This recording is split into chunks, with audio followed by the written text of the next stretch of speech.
શ્રી ગણેશાય નમઃ. જય શ્રી કૃષ્ણ મિત્રો. આજે આપણે ગાયત્રી માતાની કથા સાંભળીશું. ગાયત્રી માતાની ઉત્પત્તિ કેવી રીતે થઈ, એમનું પ્રાગટ્ય કેવી રીતે થયું, એ આપણે આજે આ વાર્તામાં સાંભળીશું. ખૂબ જ સરસ મજાનો વિડીયો છે, રોમ રોમ ભક્તિમય થઈ જશે આ વાર્તા સાંભળીને. તો વિડીયોને અંત સુધી જોજો. કોમેન્ટ બોક્સમાં ગાયત્રી માનું નામ જરૂર એકવાર લખજો અને તમને આ વિડીયો કેવો લાગ્યો એ પણ મને એકવાર જરૂર જણાવજો.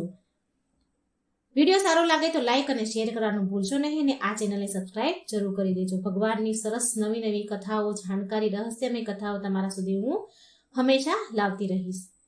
જય ગાયત્રી માં. ઓમ નમો ભગવતે વાસુદેવાય. આ વિડીયોમાં આજે માતા ગાયત્રીની વાર્તા આપણે સાંભળીશું. માં ગાયત્રી વેદોની માતા છે અને તેમનો મંત્ર છે ઓમ ભૂર્ભુવસ્વઃ તત્સવિતુર્વરેણ્યમ ભર્ગો દેવસ્ય ધીમહિ ધિયો યો નઃ પ્રચોદયાત. આ મંત્રનો નિત્ય જાપ કરવાથી શુભ ફળની પ્રાપ્તિ થાય છે. આ મંત્રમાં એટલી ગૂઢ શક્તિ રહેલી છે કે જો રોગી વ્યક્તિ આ મંત્ર જાપ કરે નિત્ય તો તેના રોગ દૂર થાય છે. આથી જ દરેક સ્કૂલોમાં વિદ્યાર્થીને પ્રાર્થના સાથે ગાયત્રી મંત્ર જરૂર બોલાવવામાં આવે છે. તો મિત્રો, ગાયત્રી માતા કોણ છે એ કથા આપણે આ વિડીયોમાં સાંભળીશું. જો તમને વિડીયો પસંદ આવે તો લાઈક, શેર કરી આ ચેનલને સબસ્ક્રાઇબ એકવાર જરૂર કરી દેજો. તો માતા ગાયત્રીની કથા સાંભળીએ. બોલો ગાયત્રી માની જય. શૈલાધી રાજ હિમાલય મેનાને પરણ્યા. સમય જતા હિમાલયને 2 સંતાન થયા. એક મેનકા અને બીજી પાર્વતી, જેને માતા ઉમા પણ કહેવામાં આવે છે. આ પાર્વતી પૂર્વજન્મમાં દક્ષ રાજાની પુત્રી અને ભગવાન શિવના પત્ની હતા. પાર્વતી ઉંમર લાયક થયા ત્યારે ઋષિ રાજ નારદજી ત્યાં આવ્યા. તેમણે ભવિષ્ય ભાખ્યું કે રાજકુમારી પાર્વતી સદાશિવને જ પરણશે. પણ ભગવાન શિવ તો હિમાલય ઉપર ઉગ્ર તપ કરતા હતા.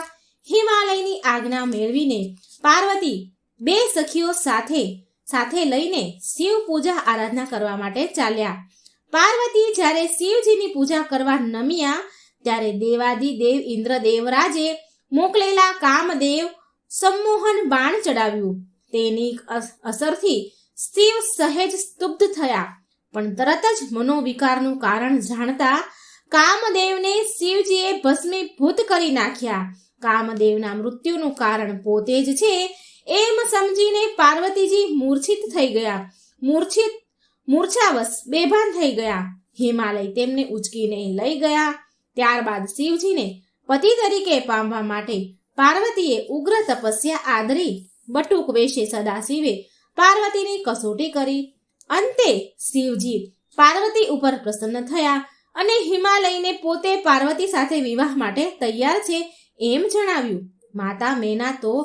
માતા મેનાનો તો હર્ષનો કોઈ પાર ન રહ્યો.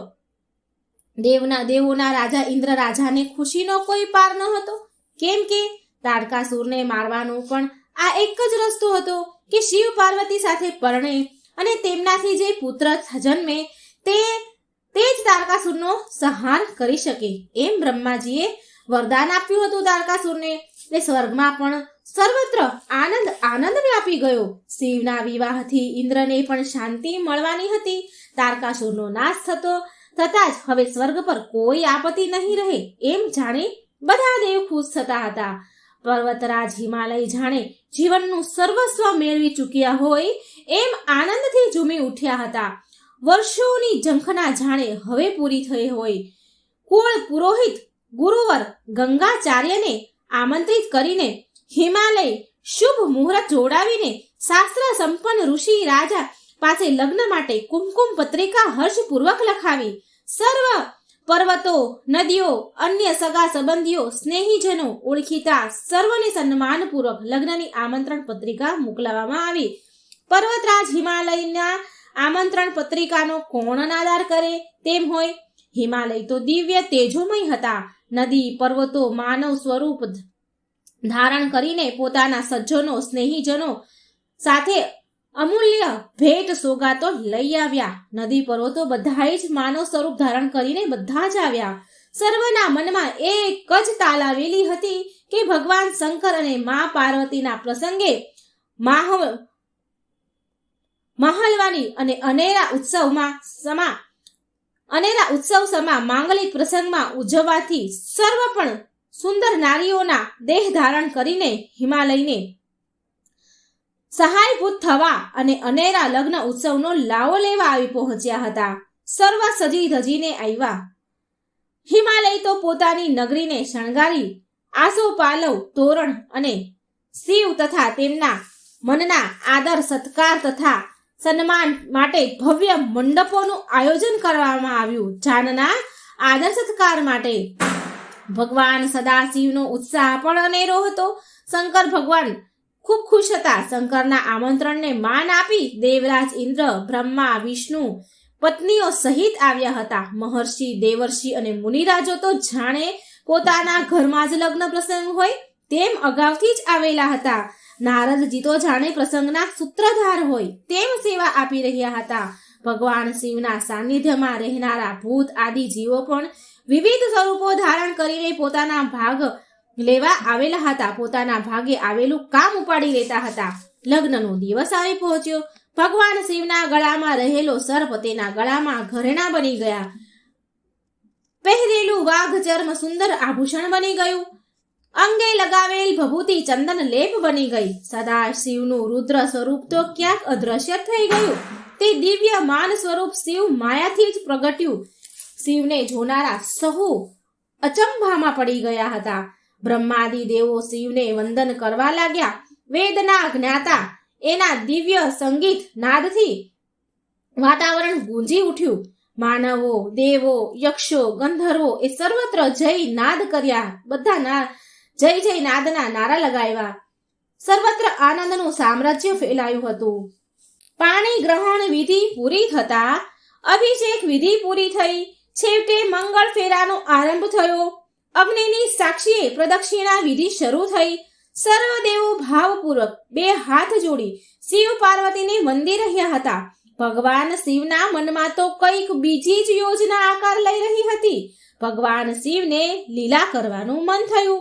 ભગવાન શિવે લીલા આરંભી. ગંગાચાર્ય જે ગુરુ હતા હિમાલયના, ગંગાચાર્યની બાજુમાં પ્રજાપતિ બ્રહ્માજી બિરાજમાન હતા.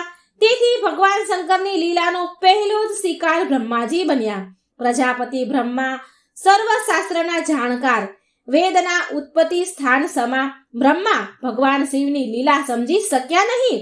ભગવાન શિવની સાથે દિવ્ય આભૂષણોની સાથે શોભતી પાર્વતી જ્યારે મંગળ ફેરા ફરવા લાગી ત્યારે પાર્વતીના પગની રક્તવર્ણની પાની જોઈ બ્રહ્માજીના મનમાં વિકાર ઉત્પન્ન થયો. પોતે પ્રજાપતિ ઉચ્ચ પદ ધારી છે એ વાત તો એ સાવ જ ભૂલી ગયા ને કામતુર બની ગયા. બ્રહ્માજી શિવની લીલાથી પાર્વતીના દિવ્ય સ્વરૂપને મોહવશ બની જોવા લાગ્યા. તેથી કામાતુર બનતા બ્રહ્માજીનું તેજ નષ્ટ થઈ ગયું અને બ્રહ્માજી તેજ રહિત બની ગયા, મૂર્છિત થઈ ગયા. જ્યારે એ ભાનમાં આવ્યા ત્યારે તેમની આ લાચાર દશાને જોઈને એમને ખૂબ પછતાવો થયો. શરમના માર્યા બધાને શું મોઢું બતાવીશ એમ શર્મિંદા બની પછતાવો કરવા લાગ્યા. ત્યારે ભગવાન વિષ્ણુ બ્રહ્માના આ ભાવને સમજી ગયા. તેમણે બ્રહ્માને ખૂબ સાંત્વન આપ્યું. થયેલી ભૂલને સુધારી લેવા પ્રાયશ્ચિત માટે વિનંતી કરી.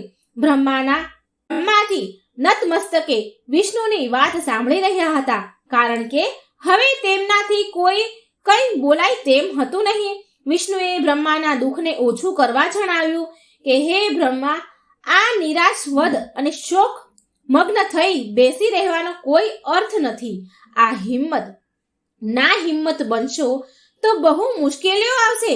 માટે ચિત્તને સ્થિર કરી પુનિત તીર્થ ક્ષેત્રમાં જઈને દેહ શુદ્ધ અને આત્મ શુદ્ધિ કરવું એ જ શ્રેષ્ઠ છે.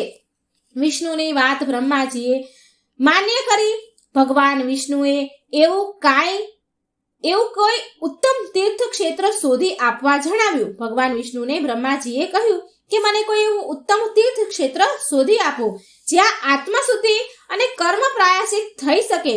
વિષ્ણુએ ખૂબ મથામણ કરી પણ તેમની નજરમાં કોઈ એવું સ્થળ આવ્યું નહીં. ત્યારે વિષ્ણુએ દેવોને એ માટે પૂછપરછ કરી. દેવોની આજ્ઞાથી સંમતિથી એવું નક્કી થયું કે બ્રહ્મલોક સ્વર્ગલોકમાંથી એક પંકજ ઉછાળવું. એ પૃથ્વી પર જે સ્થળ પર પડે ત્યાં બ્રહ્માએ આત્મશુદ્ધિ માટે તપ અને યજ્ઞ કરવા. ભગવાન વિષ્ણુએ એમનું કમળ ફેંક્યું. કમળને સંસ્કૃતમાં પુષ્કર પણ કહેવાય છે. જ્યાં કમળ પૃથ્વી પર પડ્યું એ સ્થળ એટલે કે પુષ્કર તીર્થના નામે પ્રસિદ્ધ થયું. ત્યાં બ્રહ્માજીએ તપ કર્યું અને દેવોની આજ્ઞા પ્રમાણે આત્મશુદ્ધિ યજ્ઞનું આયોજન કર્યું. આ પુનિત પાવનકારી સ્થળ અરવલ્લીની ગીરકંદરાઓની ટેકરીઓ વચ્ચે આવેલું હોય એવું જણાતું હતું, જ્યાં અનેક સિદ્ધ ઋષિ મુનિઓ વસતા હતા. સાધુ તપસ્વીઓની તો એ જન્મભૂમિ હતી. પ્રજાપતિ બ્રહ્માજીએ આ પુનિત સ્થળે યજ્ઞ કરવાના છે એમ જ્યારે તેઓને જણાવ્યું, સાધુ ઋષિ મુનિઓએ જાણ્યું, ત્યારે તેઓ સર્વ યજ્ઞ સામગ્રી લઈને જાતે જ બ્રહ્માજી પાસે હાજર થઈ ગયા. દેવરાજ ઇન્દ્ર અને ભગવાન વિષ્ણુની આજ્ઞાથી શિલ્પરાજ વિશ્વકર્માએ અદ્ભુત નગર અને યજ્ઞ કુંડોની રચના કરી. યજ્ઞમાં ભાગ લેવા આહુતિ કર્મ માટે શ્રેષ્ઠ મુનિરાજો પધારવાના હતા. સર્વ પોતાની પુનિત ફરજ સમજીને આવી ગયા. તેથી પ્રજાપતિ બ્રહ્માજીમાં પણ એક જાતનો ઉમંગ આનંદ વ્યાપી રહ્યો હતો. શૈલાધિરાજ હિમાલયની કન્યા, બધી જ કન્યાઓ, અનેક નદીઓ ઋષિઓની સેવા માટે સરભરામાં નારી રૂપે ધરીને પ્રથમ જ આવી ગઈ હતી. પર્વતો પણ પુરુષ રૂપ ધારણ કરી પુરુષ રૂપે પોતાનો ભાગ આવતા કાર્ય તે હર્ષભરે કરી રહ્યા હતા. કોઈને પણ કામ ચીંધવાની જરૂર બ્રહ્માજીને પડતી ન હતી. અસંખ્ય ઋષિ રાજે, મહર્ષિઓ, ભૂદેવો અને આમંત્રિત મહેમાનોની વણઝાર શરૂ થઈ ગઈ. હિમાલયે તો પોતાના અન્નના ભંડારો તથા જરૂરી તમામ સાહિત્ય બ્રહ્માજીને અર્પણ કર્યા. બ્રહ્માજીને હવે કોઈ વાતની ખોટ ન હતી. પાણીની અગવડ ન પડે તે માટે બ્રહ્માજીએ શૈલવધિરાજ એટલે કે હિમાલય જે છે એમની કન્યા ગંગા મૈયાને વિનંતી કરી. ઋષિરાજેનો પુનિત સેવાનો લાભ લેવાના શુભ આશયથી ગંગાજીએ પોતાના જળ પ્રવાહને યજ્ઞભૂતિ પાસે વહેડાવ્યો. મા ગંગાના પુનિત પ્રવાહથી શોભામાં ઓર અનેરો વધારો થયો. બ્રહ્માજીએ મા ગંગાજીની પુનિત ભાવના અને સેવાનો અનેરો ઉત્સાહ જોઈને શુભ આશીષ આપ્યા. જણાવ્યું કે આપણી કીર્તિ યશ ગાથા ત્રિલોકમાં પ્રસિદ્ધ થશે. ત્યારે ગંગા મૈયાએ પ્રજાપતિ બ્રહ્માને કહ્યું કે આપ જેવા પુનિત પાવનકારી પરમ દર્શની આત્માના આમંત્રણ આહ્વાનથી શરૂ થયેલો આ મારો પુનિત પ્રવાહ હિરણ્ય ગંગા પુષ્કર સરોવર નામે ત્રિલોકમાં ખ્યાતિ પામશે.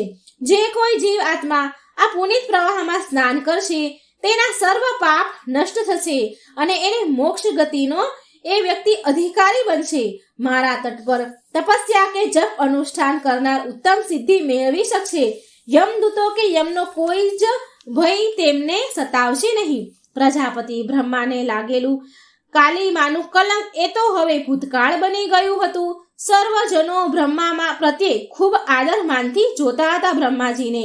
આજુબાજુના લોકો, શ્રીમંતજનો, વેપારી લોકો, ખેડૂતો તથા ભાવિકજનો વગેરે લોકો આ મહાયજ્ઞની વાત સાંભળી ત્યારે તે ખૂબ જ આનંદિત બન્યા. યજ્ઞનો લાભ પોતાને પણ મળે તો જીવન ધન્ય બની જાય એવો શુભ આશય સાથે કુટુંબ સેવાના આશયથી આવીને ત્યાં જ રહેવા લાગ્યા. ઇન્દ્ર, ઋષિ, બ્રહ્મા, નારદ તથા અન્ય દેવગણ, પર્વતો, નદીઓ, તપસ્વીજનો સર્વ આમંત્રણને માન આપીને અગાઉથી જ આવી ગયા હતા. મહર્ષિઓ તથા વિદ્વાન અગ્નિહોત્રી બ્રાહ્મણોએ મંત્રોચ્ચારનો આરંભ કર્યો. મુનિ ગંગાચાર્ય પણ આચાર્ય પદે બિરાજ્યા હતા. પણ પ્રજાપતિ બ્રહ્માને એકલા જોઈ સંકોચ પામ્યા. પત્ની વિના યજ્ઞ દેવની પૂજા ન થાય એમ બ્રહ્માજીને જણાવવામાં આવ્યું. બ્રહ્માજી પણ આનંદ અને આમંત્રીઓની બધા જે આવતા હતા એની સરભરા કરવામાં આ મુદ્દાની વાત તો એ ભૂલી જ ગયા, વિસરી ગયા.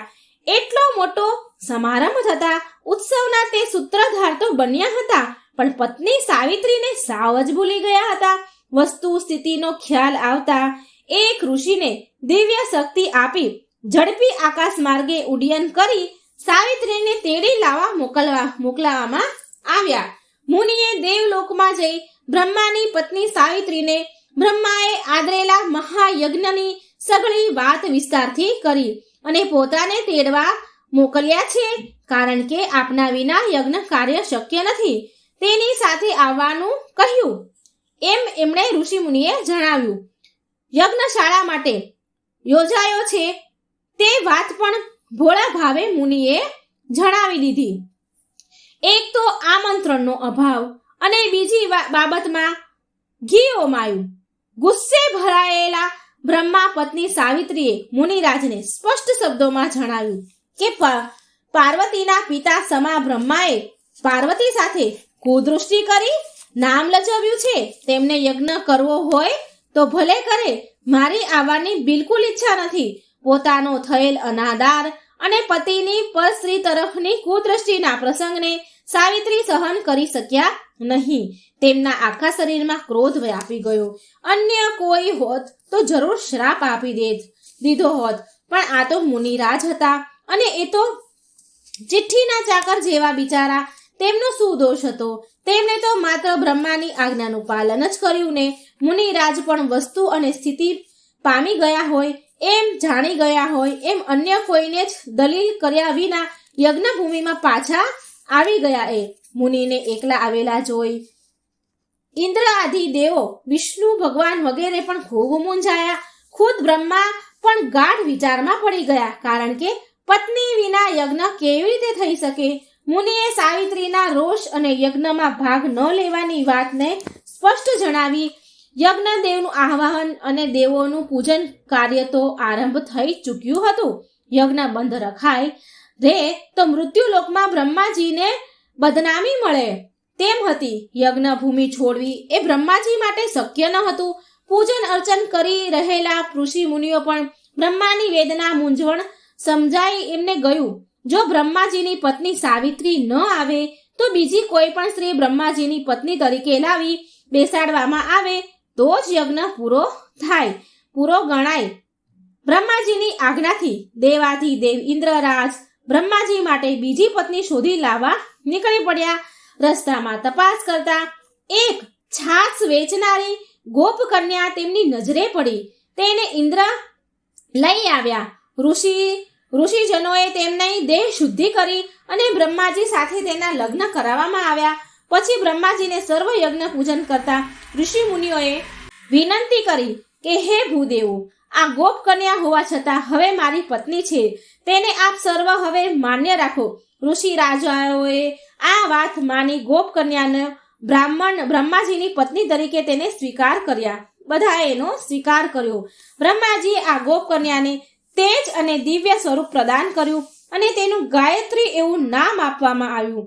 બીજા એક સ્થળે એવી કથા આપવામાં આવી છે કે પત્ની સાવિત્રી ન આવવાથી રોષે ભરાયેલા બ્રહ્માજીએ પત્નીના અભાવથી અપૂર્ણ રહેતા યજ્ઞને પૂર્ણ કરવા માટે દર્ભ સળી વડે પોતાની પત્ની સાવિત્રીની મૂર્તિ બનાવી અને તેના દ્વારા યજ્ઞનું કામ આગળ વધાર્યું.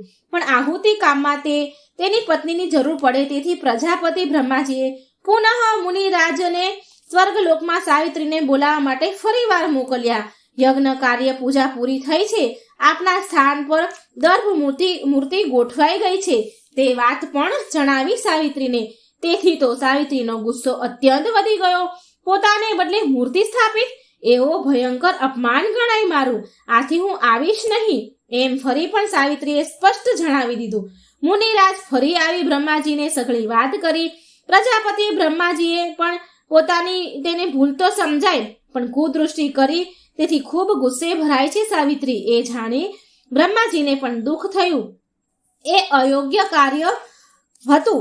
એ અયોગ્ય કાર્યના પ્રાયશ્ચિત રૂપી આત્મશુદ્ધિ માટે અને શાંતિ માટે તો આ મહાયજ્ઞનું તેમણે આયોજન કર્યું છે. સમજદાર, સુશીલ અને સંસ્કારી સાવિત્રી જેવી પત્ની પોતાને શું માફ ન કરી શકે? જો માફ ન કરે તો પત્નીના આગમન વિના યજ્ઞ અપૂર્ણ રહે. યજ્ઞ પૂરો ન થાય તો બ્રહ્માજી લોક નિંદા અને જગતની હાંસીના પાત્ર બને. કે પછી બીજી કોઈ શિક્ષા સહન કરવી પડે? ઓલમાંથી ચૂલમાં પડવા જેવી દશા થાય. તેથી નિરઉપાયે બ્રહ્માજીએ દર્ભસળી તૈયાર કરેલી પ્રાણહીન આકૃતિમાં મંત્ર શક્તિ અને પ્રાણનો સંચાર કરી મૂર્તિને જીવંત સ્વરૂપ પ્રદાન કર્યું. આ દર્ભસળી આકૃતિમાં પ્રગટ થયેલી દિવ્ય સ્વરૂપમાં હતા, જે ગાયત્રી નામથી ત્રિલોકમાં ખ્યાતિ પામ્યા. આમ ગાયત્રી ઉત્પત્તિની આ બે કથાઓ રજૂ કરવામાં આવેલી છે, જેમાં ગોપકન્યાવાળી કથા સ્કંદ પુરાણમાં છે અને જેને શાસ્ત્ર સંમત છે. આમ સાવિત્રી પ્રજાપતિ બ્રહ્માએ અન્ય સ્ત્રીને પોતાની સાથે પત્ની તરીકે સ્થાપીને યજ્ઞમાં પુનિત કાર્યને ચાલુ રાખ્યું. દેવલોકમાં જ્યારે બ્રહ્માની પત્ની સાવિત્રીને આ વાતની ખબર પડી કે પોતાના સ્થાને પ્રજાપતિ બ્રહ્માએ અન્ય સ્ત્રીને બેસાડી યજ્ઞ કાર્ય આગળ વધાર્યું છે, ત્યારે તો સાવિત્રીના ક્રોધની પણ હદ આવી ગઈ. કોઈની પણ પરવાહ કર્યા વિના ક્રોધિત ચહેરે યજ્ઞ મંડપની આગળ બહાર આવીને સાવિત્રી ઊભા રહ્યા. ભગવાન વિષ્ણુ ઇન્દ્રાદિ દેવો સાવિત્રીના આ ક્રોધિત સ્વરૂપને જોઈને મૂંઝાઈ ગયા. હમણાં જ ક્ષમાઈ જળિયો વરસાવશે એમ જાણી બધા જ વ્યગ્ર બની ગયા. પણ સાવિત્રીએ સર્વ દેવોની અમાન્યા જાળવી કાંઈ જ શબ્દ મુખમાંથી એ બોલ્યા નહીં. એમનું માન આપી અને કંઈ બોલ્યા નહીં. ક્રોધથી કોપિત બનેલા વૃક્ષ ચહેરા સાથે માત્ર ઊભા રહ્યા. ખૂબ લાલ પીળા હતા, પણ એ કશું જ ન બોલ્યા. બ્રહ્માજી પણ પત્નીના આ ઉગ્ર સ્વરૂપને જોઈ શરમથી નીચું જોઈને બેસી રહ્યા. તેમની પણ કંઈ બોલવાની હિંમત ચાલી નહીં. ભગવાન વિષ્ણુ બ્રહ્માજીના મનની વાત કળી ગયા. તેમણે પત્ની લક્ષ્મી તરફ નજર કરી. લક્ષ્મીજી પણ વિષ્ણુની વાત કળી ગયા. ભગવાન વિષ્ણુ અને માતા લક્ષ્મી સાવિત્રી પાસે જઈ આદરથી સત્કાર કરી નમ્રતાથી કહ્યું કે હે દેવી સાવિત્રી, તમે તો ક્ષમાના અવતાર છો. આપને આવો ક્રોધ શોભે નહીં. ભગવાન શિવની લીલાનો ભોગ જ બ્રહ્માજી બન્યા છે, એમાં એમનો કોઈ દોષ નથી. એટલે પાપના પ્રાયશ્ચિત માટે તો બ્રહ્માજીએ આ યજ્ઞ પ્રયોજન કર્યું છે અને હવે તો એ શુદ્ધ બની ગયા છે. પ્રજાપતિ તો ઉદાર મનવાળા અને વિશાળ હૃદયના છે.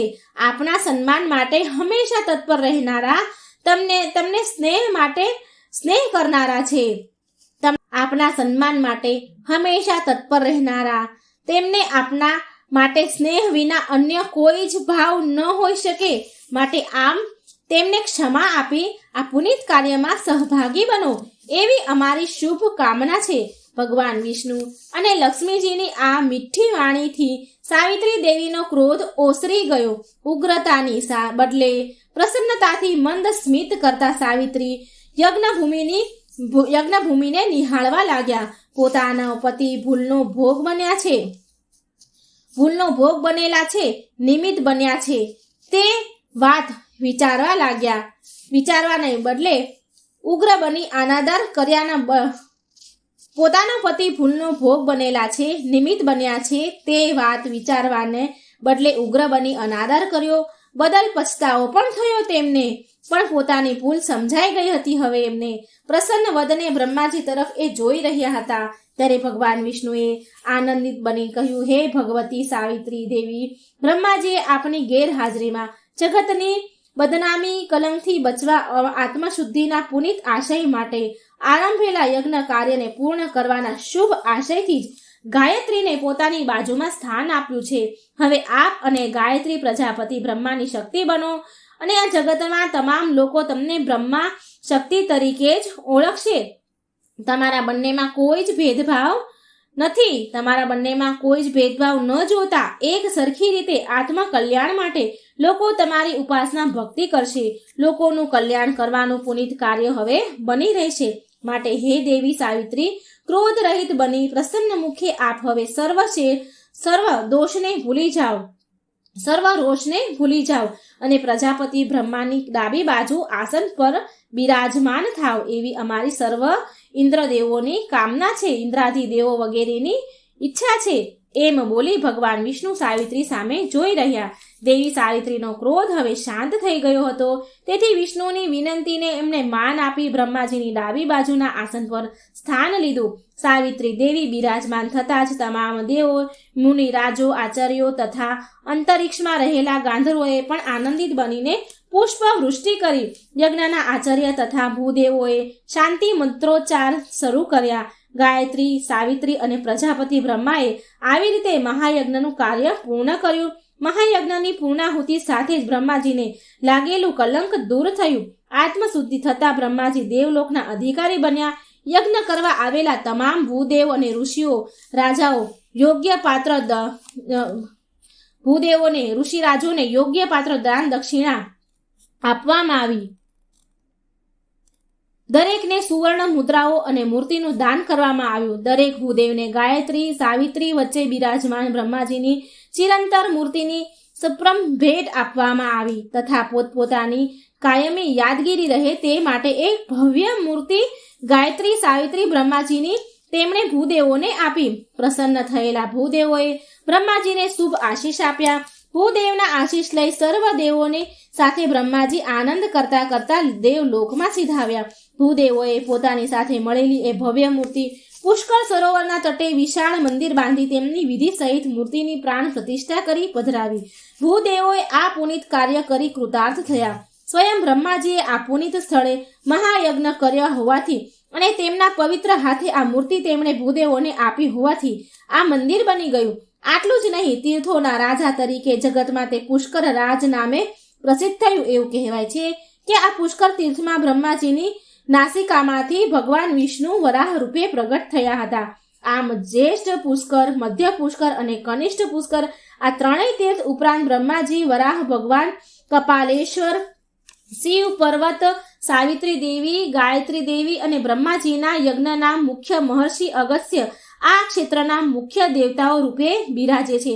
પુષ્કર પાસે શુદ્ધ વાપી નામનો ગયા કુંડ છે. એ જગ્યાએ લોકો શ્રાદ્ધ કર્મ કરે છે. આ સ્થળે કરેલું શ્રાદ્ધ પિતૃઓને મોક્ષ પ્રદાન કરે છે.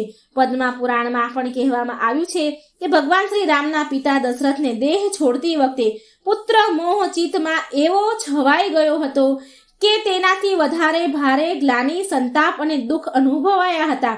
ચિત્તની આવી સ્થિતિના કારણે તેમને મુક્તિ પ્રાપ્ત થઈ શકી ન હતી. એટલે ભગવાન શ્રી રામે પુષ્કર તીર્થ ક્ષેત્રમાં તેમના પિતાનું શ્રાદ્ધ કર્મ કર્યું હતું.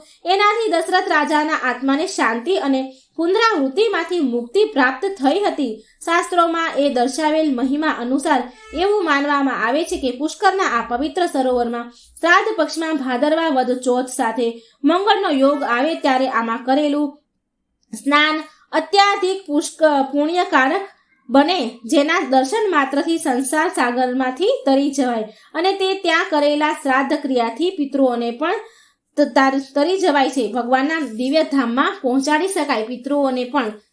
તેનું નામ તીર્થ પુષ્કળ. પુષ્કળ તીર્થમાં કરેલા શ્રાદ્ધ, જપ, તપ, દાન પિતૃઓને અપાર આશીષ આપે છે. તો મિત્રો, આ હતી માતા ગાયત્રીની કથા ને સાથે આપણે સાંભળ્યું પુષ્કર તીર્થનું મહત્વ.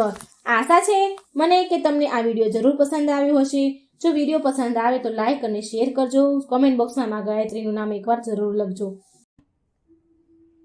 ઓમ શ્રી ગણેશાય નમઃ. જય શ્રી કૃષ્ણ મિત્રો. આજે હું ધરતી માતાની કથા સંભળાવવા જઈ રહી છું. જે જીવ ધરતી માતાની કથા સાંભળશે, ધરતી માતા તેના બધા પાપ હરી લેશે. માટે આ ધરતી માતાની પવિત્ર વાર્તા ખૂબ ધ્યાનથી અને મનથી સાંભળજો. કોઈ પણ જીવ જો આ ધરતી માતાની કથા સાંભળશે, મૃત્યુ સમયે ધરતી માતા તેના બધા જ પાપ હરી લે છે. તે જીવને સ્વર્ગમાં સ્થાન મળે છે. એક બ્રાહ્મણી હતી. તે ખૂબ જ ધાર્મિક સ્ત્રી હતી. બધા ગામ લોકો તેમને ખૂબ માન આપતા. જે પણ તેના આશ્રયમાં આવતો તે દરેકને મદદ કરે. તે મનમાં ભગવાનને યાદ કરે, ભગવાનની સેવા પૂજા કરે અને જરૂરિયાતમંદોની સેવા અને તેમના પરમ ધર્મ હતો. જરૂરિયાતમંદોની સેવા કરવી તે તેમનો પરમ ધર્મ હતો. એક દિવસ બ્રાહ્મણી મૃત્યુ પામી અને ભગવાનના ઘરે ગઈ. ત્યાં જઈને તેણે કહ્યું, મને સ્વર્ગનો રસ્તો કહો. સ્વર્ગમાંથી એક દેવદૂત આવ્યો અને કહ્યું, તમારે બ્રાહ્મણી શું જોઈએ છે? તો તે જે જીવ ધરતી માતાની કથા સાંભળશે ધરતી માતા તેના બધા પાપ હરી લેશે. માટે આ ધરતી માતાની પવિત્ર વાર્તા ખૂબ ધ્યાનથી અને મનથી સાંભળજો. કોઈ પણ જીવ જો આ ધરતી માતાની કથા સાંભળશે, મૃત્યુ સમયે ધરતી માતા તેના બધા જ પાપ હરી લે છે. તે જીવને સ્વર્ગમાં સ્થાન મળે છે. એક બ્રાહ્મણી હતી. તે ખૂબ જ ધાર્મિક સ્ત્રી હતી. બધા ગામ લોકો તેમને ખૂબ માન આપતા. જે પણ તેના આશ્રયમાં આવતો તે દરેકને મદદ કરે. તે મનમાં ભગવાનને યાદ કરે, ભગવાનની સેવા પૂજા કરે અને જરૂરિયાતમંદોની સેવા અને તેમના પરમ ધર્મ હતો. જરૂરિયાતમંદોની સેવા કરવી તે તેમનો પરમ ધર્મ હતો. એક દિવસ બ્રાહ્મણી મૃત્યુ પામી અને ભગવાનના ઘરે ગઈ. ત્યાં જઈને તેણે કહ્યું, મને સ્વર્ગનો રસ્તો કહો. સ્વર્ગમાંથી એક દેવદૂત આવ્યો અને કહ્યું, તમારે બ્રાહ્મણી શું જોઈએ છે? તો તે બ્રાહ્મણી સ્ત્રીએ કહ્યું કે મને સ્વર્ગનો માર્ગ જણાવો. દેવદૂતે કહ્યું, તમે મારી પાછળ આવો. આગળ વધ્યા અને એક મંદિરમાં ગયા. બ્રાહ્મણી ખૂબ જ ધાર્મિક સ્ત્રી હતી. તેણે ઘણું બધું દાન કર્યું હતું. તે માનતી હતી કે તેના માટે સ્વર્ગનો માર્ગ ચોક્કસપણે ખુલશે. બ્રાહ્મણી ત્યાં ગઈ અને જોયું કે ત્યાં એક મોટું મંદિર છે. સોનાનું સિંહાસન છે. હીરા મોતીથી જડેલી છત્ર છે. ન્યાયના દરબારમાં બેઠેલા ચિત્રગુપ્તજી ઇન્દ્રની જેમ જ આનંદ લઈ રહ્યા હતા અને ન્યાયથી પોતાનું રાજ્ય સંભાળી રહ્યા હતા. યમરાજાજી દરેકને તેમના કર્મ પ્રમાણે સજા આપી રહ્યા હતા. બ્રાહ્મણીએ જઈને પ્રણામ કર્યા અને કહ્યું, મારે વૈકુંઠ જવું છે. ચિત્રગુપ્તે તેમનો લેખ સંભળાવ્યો અને કહ્યું કે બ્રાહ્મણી, તમે બધા ધર્મો કર્યા પણ ધરતી માતાની કથા સાંભળી નથી. તેથી તમે ધરતી માતાના ઋણમાં છો. તમે વૈકુંઠ કેવી રીતે જશો? બ્રાહ્મણીએ કહ્યું, ધરતી માતાની કથાનો નિયમ શું છે? ચિત્રગુપ્તજી કહે છે કે કોઈ 1 વર્ષ સુધી સાંભળે છે, કોઈ 6 મહિના સુધી સાંભળે છે, કોઈ 7 દિવસ માટે, પરંતુ પૃથ્વી માતાની કથા અવશ્ય સાંભળે છે. ધરતી માતાની કથા સાંભળવાથી જાણે અજાણે કરેલા પાપોનું હરણ કરે છે. સ્વર્ગમાં માત્ર ધર્મને જ સ્થાન છે. અહીં પાપ માટે કોઈ સ્થાન નથી. ધરતી માતાની કથા પીપળાના ઝાડ નીચે બેસીને સાંભળવી જોઈએ. આ સાંભળીને બ્રાહ્મણીએ પ્રાર્થના કરી કે મને 7 દિવસ પૃથ્વી પર પાછા જવા દો. હું કથા સાંભળીને પાછી આવીશ. તેનો હિસાબ જોઈને ચિત્રગુપ્તજીએ તેને 7 દિવસ માટે પૃથ્વીલોક પર મોકલી દીધી. બ્રાહ્મણી પૃથ્વી પર પાછી આવી ગઈ. બ્રાહ્મણીએ તેના પરિવારના સભ્યોને કહ્યું કે હું પૃથ્વી પર માતાની કથા 7 દિવસ સાંભળવા પાછી આવી છું. આ કથા સાંભળવાથી ઘણું પુણ્ય મળે છે. તે કથા સાંભળવા માટે એક બ્રાહ્મણને બોલાવે છે અને તેના પરિવાર સાથે પીપળાના ઝાડ નીચે બેસીને કથા સાંભળવાનું શરૂ કરે છે. બ્રાહ્મણ કથા કહે છે કે પ્રાચીન કાળની વાત છે કે એક માતા અને તેનો પુત્ર અને પુત્રી એક ગામમાં રહેતા હતા. માતા ગરીબ હતી. તે માતા ખૂબ જ ગરીબ હતા. તે એનું માંડ ઘરનું ગુજરાન ચલાવતા હતા. તે માંડ તેમનું ભરણ પોષણ તેના પરિવારનું કરતા હતા. ધીમે ધીમે દિવસો વીતતા ગયા અને બાળકો મોટા થવા લાગ્યા. દીકરી લગ્ન માટે લાયક બની ગઈ હતી. ત્યારે માતા વૃદ્ધ થઈ ગઈ. માતાએ પુત્રને કહ્યું કે દીકરા, તારી બહેન લગ્નને લાયક બની ગઈ છે. તે તારા જેવો વર જોઈને તેની સાથે લગ્ન કરાવ. આટલું કહ્યા પછી થોડા દિવસ પછી માતાનું અવસાન થયું. તેનો ભાઈ ગામડે ગયો, પણ તેની બહેન માટે યોગ્ય પતિ ન મળ્યો. હરતા ફરતા તે કંટાળી ગયો અને એક દિવસ વિચારવા લાગ્યો કે આ દુનિયામાં મારા જેવું કોઈ નથી. તેથી જ હું તેની સાથે લગ્ન કરું. તો આમ વિચારીને તે ચૂંદડી અને લગ્નની બધી જ વસ્તુઓ લઈ આવ્યો. પછી તેની બહેનને પૂછ્યું, ભાઈ, આ બધી વસ્તુઓ કેમ લાવ્યો છે? ત્યારે તેના ભાઈએ કહ્યું કે બહેન, આ બધી વસ્તુઓ હું તારા લગ્ન માટે લઈ આવ્યો છું. ગામ લોકોએ બહેનને કહ્યું કે તારો ભાઈ તારી સાથે લગ્ન કરવા જઈ રહ્યો છે. ત્યારે બહેન જઈને તેના ભાઈને પૂછ્યું કે તું મારી સાથે લગ્ન કરવાનો છે? આના પર ભાઈએ કોઈ જવાબ ન આપ્યો. પછી બહેન સમજી ગઈ. તે ખૂબ દુઃખી થઈ. તેણીએ વાસણમાં પાણી લીધું, ચૂંદડી લીધી અને ચપ્પલ પહેરીને જંગલ તરફ ગઈ. જંગલમાં ગાયોના પશુપાલકોને તેણીએ પૂછ્યું કે ક્યાં જાય છે. પશુપાલકો આ બહેનને પૂછે છે કે તું ક્યાં જાય છે? તો તેણે કહ્યું જ નહીં. જંગલમાં જઈને તે પૃથ્વી માતાને બોલાવવા લાગી અને બોલી, હે ધરતી માતા, હવે તું જ મારી ઇજ્જત રાખ, નહીં તો આપત્તિ થશે. તે કહે છે કે મારે શું કરવું જોઈએ? માં, મને તારા ખોળામાં લે, નહીંતર અન્યાય થઈ જશે. જ્યારે ધરતીમાં તિરાડ પડી ત્યારે બહેન પાણીનું વાસણ, ચૂંદડી અને ચપ્પલ એક તરફ રાખ્યા અને તે ધરતીમાં જ સમાવા લાગી. તે દરમિયાન તેનો ભાઈ દોડતો જંગલમાં આવ્યો અને ગોવાળને પૂછ્યું કે મારી બહેન અહીં આવી હતી, તે ક્યાં ગઈ છે? ગોવાળે કહ્યું કે તમારી બહેન આ બાજુ ગઈ છે. તે તેની બહેનને બોલાવવા માટે તે તરફ દોડ્યો. પછી તેણે જોયું કે તેની બહેન ધરતીમાં સમાઈ રહી છે. આ જોઈને તે પોતાની બહેનને બોલાવે છે અને તે દિશામાં દોડે છે. ત્યાં સુધી તેની બહેન ધરતીમાના ખોળામાં સમાઈ જાય છે, અદૃશ્ય થઈ ગઈ હતી. માત્ર થોડા વાળ જ દેખાતા હતા. બહેનના વાળ મુઠ્ઠીમાં પકડીને તે રડવા લાગ્યો. બહેન, તમે સત્ય માટે ધરતી માતાના ખોળામાં પ્રવેશ કર્યો છે. મારી બુદ્ધિ ભ્રષ્ટ થઈ ગઈ હતી. માતાના વચનને પૂરો કરવા માટે મારા જેવો કોઈ વર મને ન મળ્યો, તેથી આ વિચાર આવ્યો મને. આ કહીને તે જોરથી રડવા લાગ્યો. પરંતુ ધરતી માતાએ સત્યને ખાતર દીકરીને પોતાની અંદર જ લઈ લીધી. બહાર જે વાળ હતા તે ડૂબ બની ગયા. તેથી જ મહિલાઓ ધરતી માતાની કથા સાંભળે છે. જે કોઈ ધરતી માતાની કથા સાંભળે છે, ધરતી માતા તેને ખુશ રાખે છે. બ્રાહ્મણી પીપળાના ઝાડ નીચે બેસીને 7 દિવસ સુધી પરિવાર સાથે આ ધરતી માતાની કથા સાંભળી અને 7 દિવસ પૂરા થતાં જ ધર્મરાજાએ તે બ્રાહ્મણીને પાછી બોલાવી લીધી અને બ્રાહ્મણીને શ્રી હરિના ચરણોમાં વૈકુંઠમાં સ્થાન મળ્યું. કોઈ પણ જીવ જે ધરતી માતાની કથા સાંભળે છે તે મૃત્યુ સમયે ધરતી માતા તેના બધા જ પાપ હરી લે છે. તેને જીવનમાં સ્વર્ગ મળે છે. તો મિત્રો, જો આ વાર્તા તમને ધરતી માની સારી લાગી હોય તો મારી ચેનલને લાઈક, સબસ્ક્રાઈબ અને શેર જરૂર કરજો. જય શ્રી કૃષ્ણ. રાધે રાધે. Thank you.